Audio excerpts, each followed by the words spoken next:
Es el video Z2, querida Adri.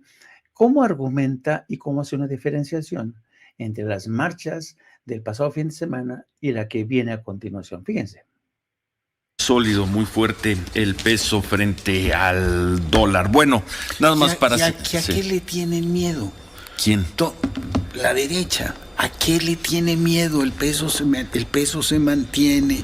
850,000 millones de pesos han sido dedicados a los más pobres y eso sirve como contención. No se ha expropiado ni una sola empresa, no se han expropiado tierras. ¿Dónde está el socialismo del que hablan? ¿A qué le tienen miedo? Está bien, salieron a las calles, se reúnen este fin de semana otro sector con el hijo de Bolsonaro, con Steve Bannon. Hay un realineamiento de la derecha en el mundo. ¿Quiénes van a ir a ese foro? ¿Es este fin de semana? ¿Cómo se llama el foro? Este foro de las... Pues me imagino que los panistas, porque están cerca de Vox. Conferencia Política de Acción Conservadora. Conferencia Política de Acción Conservadora. Bueno, definen bien. Creo que esto es lo saludable, que se están definiendo las cosas. Y ya anunció el presidente que se sale a las calles el día 27. A ver, ¿qué anunció el presidente? Dos temas. Buenos días. Dice el presidente que hay mucha gente pidiéndole que él había ya convocado al informe el 1 de diciembre, en jueves, para ir al Zócalo. ¿Diciembre es jueves? Es jueves, sí, pero que hay mucha gente que le ha dicho que es un día laboral, entonces deciden moverlo al domingo 27 de noviembre. De este domingo. Domingo en 8, va a marchar del Ángel de la Independencia al Zócalo. Al Zócalo. La convocatoria es a las 9 de la mañana en el Ángel, para comenzar a marchar hasta el Zócalo, y en el Zócalo ahí ya va a dar su informe en la Plaza de la Constitución, este informe de los 4 años de gobierno. Bueno. Pues la disputa está en las calles y me parece, insisto, saludable. Yo prefiero esa derecha que se manifiesta a aquella que conspira. La pregunta clave es qué van a hacer los priistas, ahora que se realinean todos los objetivos. Era evidente que tenían que salir a defender la reforma electoral, no van a ir a favor de una reforma que habla de disminución del gasto a los partidos. Pero ¿qué va a pasar en otros asuntos? ¿Se van a alinear con la derecha conservadora que cada vez asume posiciones más conservadoras? ¿Eso van a hacer los priistas? ¿Cuáles serían esas posiciones cada vez más conservadoras? Las de Claudio X González. ¿Pero cuáles? Por pues ejemplo, es que además es muy difuso. Porque en economía, en política, en sociedad. En economía, en política, pero ¿qué? El problema es que ¿qué posición tienen? Más allá... Tú dijiste que asumen cada vez posiciones más de derecha, pero pues, ¿cuáles? En general, la condena al uso de programas sociales, el llamado a la fuerza, todas estas cosas que forman el cuerpo de principios de un régimen conservador. Pero el problema, me parece, es que en el fondo faltan ideas. Por eso no hay liderazgos en la derecha. Lo voy a decir en voz baja, pero estoy de acuerdo contigo en ese punto. Faltan ideas y ya era momento de tener un liderazgo, dos liderazgos bien identificados, bien definidos. Lo hemos dicho desde hace tiempo. Pero lo digo en voz baja porque me empiezan a Déjame terminar con una frase a propósito de la manifestación. Sobró multitud, faltó líder. ¿Qué dijo el presidente López Obrador? Volvió a hablar de su plan B para preguntarte, Epigmenio, ¿qué viene? ¿Qué sigue? ¿Qué ves? ¿Qué dice dijo? el presidente que está analizando qué es lo que puede hacer en este plan B, porque efectivamente, dice el presidente, coparon todo. En la Constitución está el mecanismo para la elección de consejeros, no se puede cambiar si no se reforma la Constitución, no se puede cambiar en una ley secundaria, ahí está el mecanismo donde los partidos deciden. Eso no lo pueden cambiar en la Constitución, lo dice el presidente. Y el segundo tema es el tema de los diputados. En la Constitución dice que son 500 diputados, entonces no se puede cambiar si se hace solo en una ley secundaria. Lo que sí pueden cambiar con leyes secundarias, dice el presidente, es reducir el presupuesto para que no haya duplicidad. Le preguntan si se trata de ahorcar al INE, el presidente dice que no se trata de eso. Y lo que también se puede cambiar en las leyes secundarias, dice el presidente, es evitar la compra del voto. Esas son las dos cosas que sí se pueden cambiar en leyes secundarias. Pero ni consejero, ni la elección de consejeros, ni reducción de Qué legisladores. interesante. Creo, interpretación mía, ha ido modulando el presidente. Sí. De la semana pasada a lo que dijo el lunes, lo que dijo ayer y lo que acaba de expresar hace unos momentos. Y yo creo también, y hay que considerarlo, también que en la disputa política el presidente hizo una apuesta que no era total, pero que buscaba una reacción. Y la consiguió. La consiguió.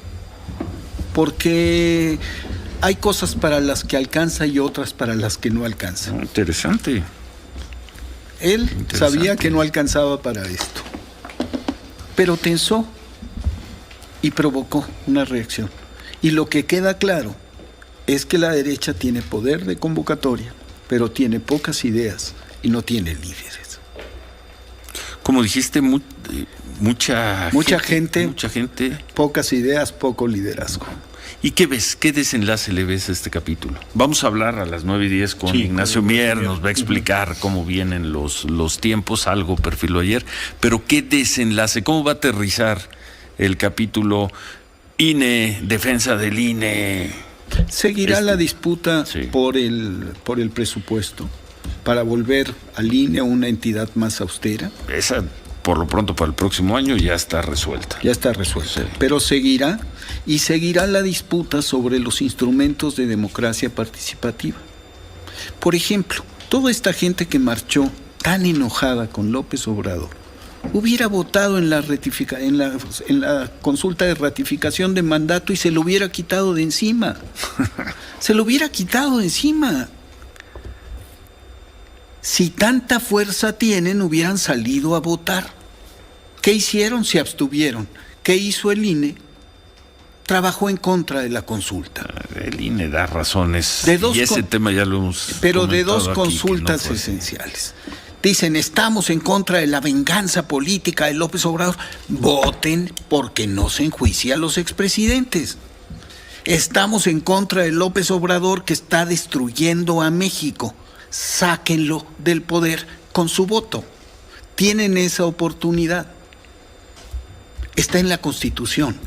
Es una tarea obligatoria del INE, es un deber.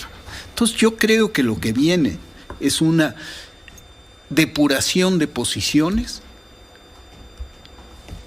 que no llegará al río, porque no hay cómo hacer reforma. Interesante. Manuel. No, de acuerdo, sí, por supuesto que creo que tiene razón, faltan un poco de ideas porque hay una sola idea, ¿no? El tema de la movilización del domingo fue una sola idea que tiene que ver con el INE. No se toca. No tiene que ver realmente con el proyecto de nación del presidente, no tiene que ver con el proyecto del presupuesto del presidente, no tiene que ver con otra cosa, ¿no? Tiene que ver con eso. Es una sola movilización, pues vamos a ver hasta dónde tiene eco esto, si en el Congreso, coincido, es el PRI el que tiene la mano. Y la idea se expresaba. Es una sola idea que es un lema publicitario. El INE no se toca y que por tanto es vacuo. Y en el fondo, en el subtexto, expresándose, surgiendo, el rechazo a todo lo que tiene que ver con López Obrador y su gobierno y la transformación. Eso es lo que se expresó el domingo.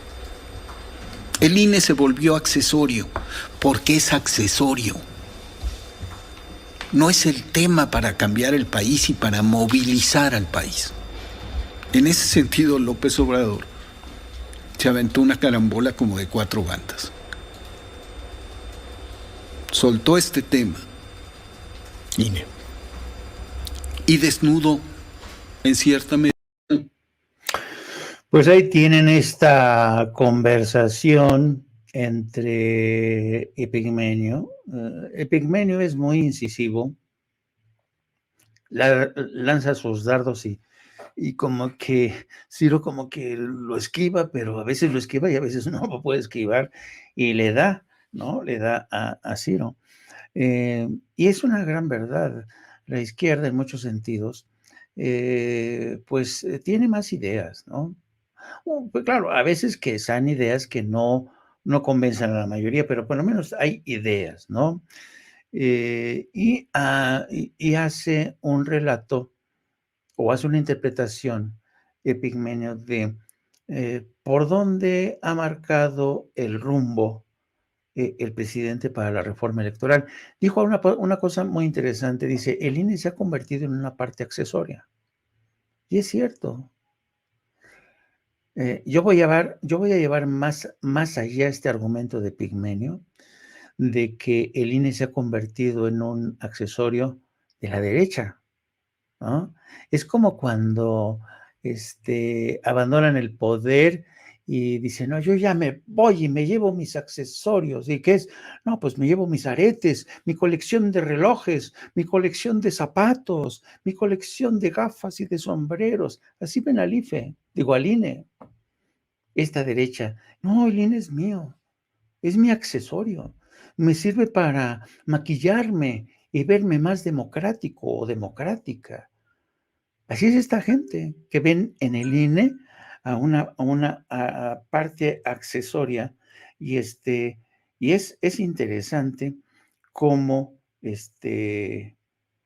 cómo a Ciro Gómez Leiva le cuesta trabajo, le cuesta mucho trabajo seguirle el paso a a Epigmenio, cuando Epigmenio argumenta. Y bueno, vamos a dar paso a la primera mesa de